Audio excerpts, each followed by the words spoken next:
میرا سلام ان اہل سنت علماء کرام کو جو اس نہیں میں ہمارے ساتھ ہے. یہ نہیں کہ یہ فکر صرف شیعوں تک ہے، میں تمہیں نہیں والے ہندو دکھاتا ہوں. یہ نہیں پھر ایک مذہب بن گئی ہے، یہ ایک سوچ بن گئی ہے، یہ ہر مذہب میں آ جاتی ہے. اس نہیں کا ایک ہی تقاضا ہے، غیرت.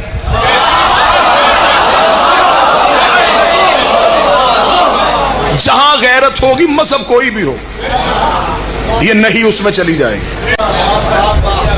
جنہوں نے انکار کیا وہ 72. کربلا میں جسموں کی لڑائی نہیں تھی، کربلا میں نظریات آمنے سامنے تھے. دو فکریں ایک دوسرے کے سامنے آ گئی. حسین بھی ایک نظریے کا نمائندہ تھا، یزید بھی ایک نظریے کا نمائندہ تھا. آج ہمارے ملک میں رواج کیا بن گیا ہے کہ بندے حسین کا نظریہ نہیں مانتے، حسین مان لیتے ہیں.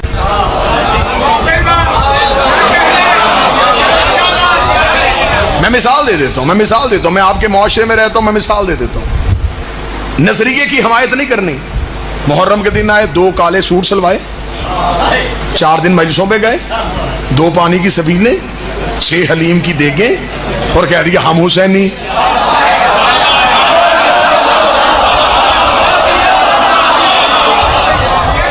اور میری قوم کے سادہ لو بندے وہ کہتے جی اس محرم میں بڑا کرم ہوا ہے جی، اس بندے نے بھی لنگر دیا ہے جی. وہ لنگر دینے سے حسین نہیں ملتا. حسین تیری دیگوں کا محتاج ہے. حسین صحیح کہنا پھر کھول کے کہے. حسین صحیح کہنے کے لیے کئی غلط کہنے پڑتے ہیں. صرف حسین صحیح نہیں، صرف حسین صحیح نہیں، حسین کا نظریہ صحیح. صرف یزید غلط نہیں، یزید کا نظریہ غلط. میں اس ملک میں سادگی سمجھوں یا چلاکی سمجھوں؟ بندوں نے لانتی بھی مرضی کے رکھے ہیں.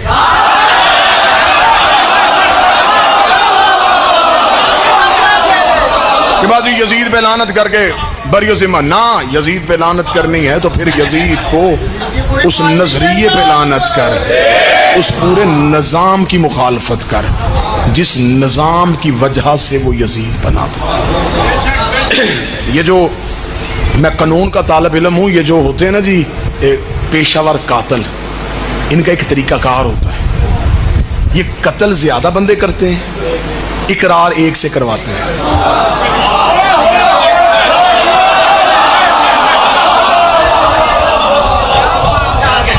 ایک بندہ پیش ہو کے وہ کہتا جی میں نے جرم کیا، وہ اقرار کر کے وہ اندر چلا جاتا ہے، باقی سارے باز جاتے ہیں. قتل حسین میں یہی ہوا.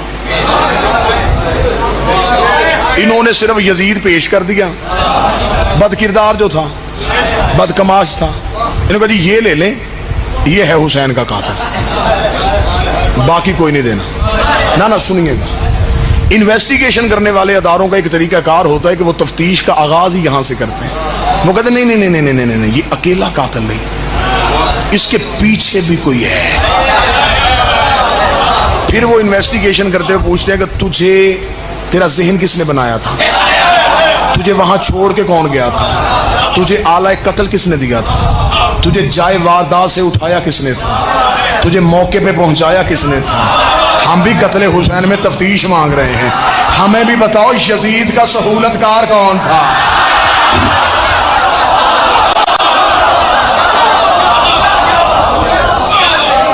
اتنا بڑا فیصلہ، اتنا بڑا فیصلہ، اتنا بڑا فیصلہ کہ اپنے ہی نبی کے بیٹے کا قتل، اور یہ فیصلہ وہ تنہائی میں کر لے. اس کا مطلب ہے کہ اس کے پیچھے کچھ محرکات تھے. اب بڑا مشکل ہے، تاریخ کا جنگل اتنا خاردار ہے، اس میں حقیقت کا پھول چننے کے لیے جسم چھدوانا پڑتا ہے. یہی تو وجہ ہے کہ بندے تاریخ کے اس خاردار سفر کو برداشت ہی نہیں کرتے. لیکن میری مجبوری ہے، میں نے سانسیں حسین سے وکالت کے لیے مانگی ہوئی.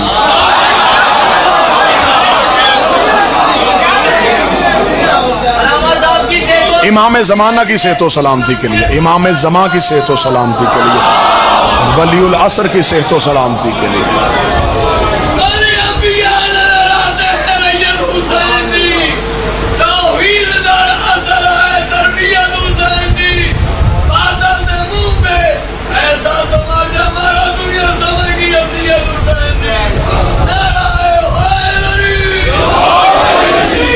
آخر یہ اتنا بڑا فیصلہ تنہائی میں نہیں ہوا۔ جب ہم نے تھوڑا سا یزید کے پیچھے دیکھا، اتنی گھناؤنی تاریخ نکلی مسلمانوں کی۔ آج بندے کہتے ہیں صرف یزید کا تنہا فیصلہ تھا۔ تنہا فیصلہ کیسے؟ 70 سال تم جمعے کے خطبوں میں علی کو گالیاں دیتے رہے ہو۔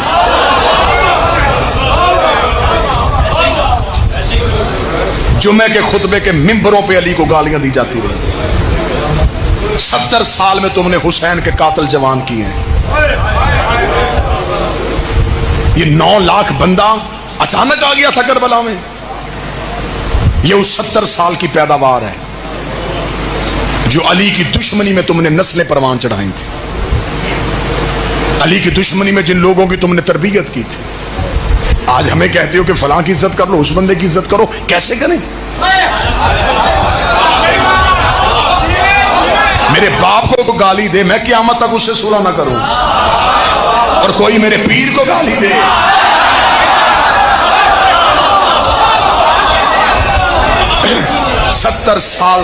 ستر سال تک ممبروں سے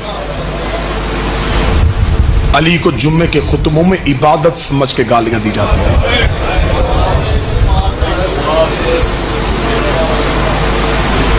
پھر وہ نام نہاد نمازی کربلا میں اکٹھے ہو گئے،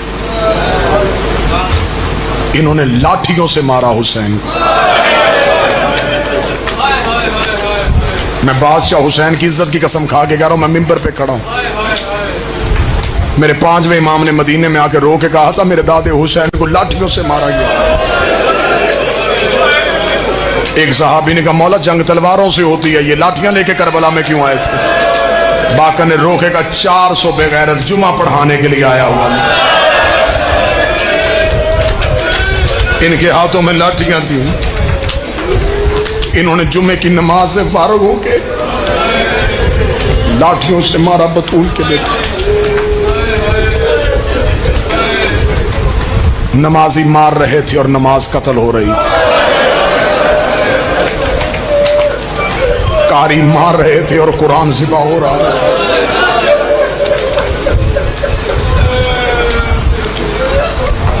9 لاکھ کی بھیڑ حسین پہ آ گئی۔ شام میں ملاؤن نے سمجھا کہ اب نہیں، خاموش ہو گئی۔ اب تو نہیں والا بھی نہیں رہا اور نہیں کا ساتھ دینے والے بھی نہیں رہے۔ وہ سمجھتا تھا قتل میں نے صحرا میں کیا، چھپ جائے گا۔ اس سے پہلے میں نے مدینے آبادیوں میں اتنے قتل ہوئے، چھپ گئے، رسول کے قاتل کا پتہ نہ چلا۔ بطول کو بھیڑ نے دروازے پہ آ کے مارا، علی کو سجدے میں کرائے کے قاتل سے مروا دیا، حسن کو پیسے دلوا کے گھر سے زہر دلوا دیے۔ اس نے کہا وہ 4 قاتل چھپ گئے تو مجھے کون یاد رکھے گا؟ اس نے صحرا میں مارا محمد کا بیٹا، لیکن اسے یہ نہیں پتا تھا حسین کی زینب جیسی بہن ہے۔ یہ جلے ہوئے خیمے سے نہیں کہہ کے اٹھی، اس نے حسین کی نہیں کو اپنی رسیوں کے ساتھ رکھا۔ یہ پھر ایسی جرت والی شہزادی تھی، یہ قاتل کے گھر چلی گئی، اس نے قاتل کے شہر میں پہلا قدم رکھا، قاتل علی کی بیٹی سے گھبرا گیا، یہ پتھروں کی بارش کرواتا رہا، بی بی چلتی رہی۔ دربار میں پہنچ کے اس بی بی نے حسین کے سر والا نیزہ زمین پہ گاڑ کے کہا تو نے باغی نہیں نمازی مارا۔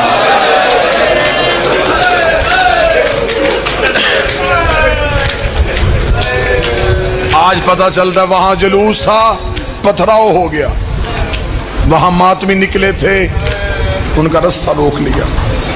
یہ سوچ کے ماتم میں جایا کرو جس نے سب سے پہلا جلوس نکالا تھا اس کے ہاتھ بدے ہوئے تھے.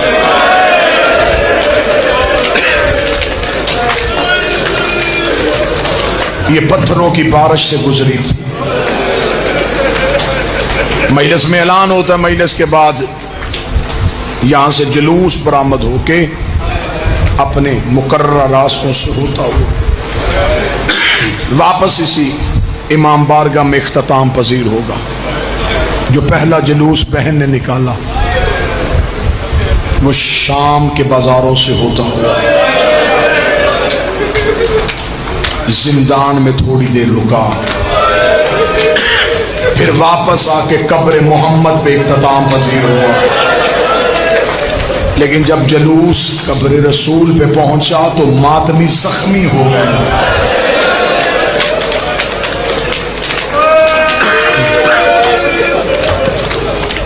کتنے زخمی ہو گئے تھے؟ میں زخم پڑھوں تو یا میں مر جاؤں یا مجمع سے جنازے اٹھے. یہ جلوس کتنا زخمی ہوا تھا میں ایک سطر میں بتاؤں. جب پہنچی ہے نا قبر رسول پہ تو تنہا گئی. میری شہزادی قبر رسول پہ تنہا آئی ہے. بہار کی چوتھی جلد میں علامہ مجلسی نے لکھا، قبر محمد پہ آئی، دروازہ رسول کا بند کیا، قبر محمد پہ ہاتھ رکھ کے بی بی رو کہتی نانا اٹھ زینب آئی ہے.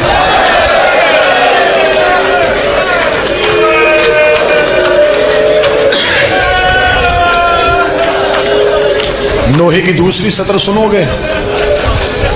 بی بی رو کہتی نانا تیری نماز بچ گئی، میرا نمازی مارا گیا. نانا تیری اذان بچ گئی، میرا مؤذن کربلا میں سو گیا. یہ کہہ کے بی بی نے ایک چھوٹی سی خون والی گٹھری تھی، جلدی جلدی گٹھری کھولی، ایک کرتا نکالا، اس پہ تیروں کے سوراخ تھے، تلواروں کے کٹ تھے، اکبر کا لہو، قاسم کا لہو، اصغر کا لہو. بی بی نے کرتا قبر محمد پہ ڈالا. رو کر ایک بار قبر سے نکل کے پہچان یہ اسی حسین کا کرتا ہے جس کا لباس جنت سے آیا تھا. قبر محمد پہ زلزلہ آ گیا، آواز آئی زینب کرتا ہٹا، زینب کرتا ہٹا، زینب مدینہ برباد ہو جائے گا. کرتا ہٹا کے کہتی تجھ سے بیٹے کا کرتا برداشت نہیں ہوا، رات آدھی ہونے دے، میں اکیلی تیری قبر پہ آؤں گی، میں تجھے اپنا کرتا دکھاؤں.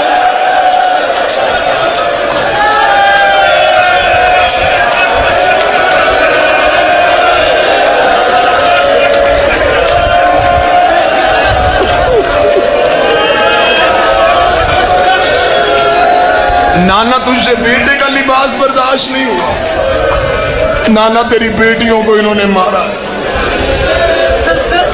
قبر محمد سے آواز آئی زینب مجھے درد نہ سنانا، زینب عرش زمین پہ آ جائے گا. گٹھری اٹھا کے چل پڑی،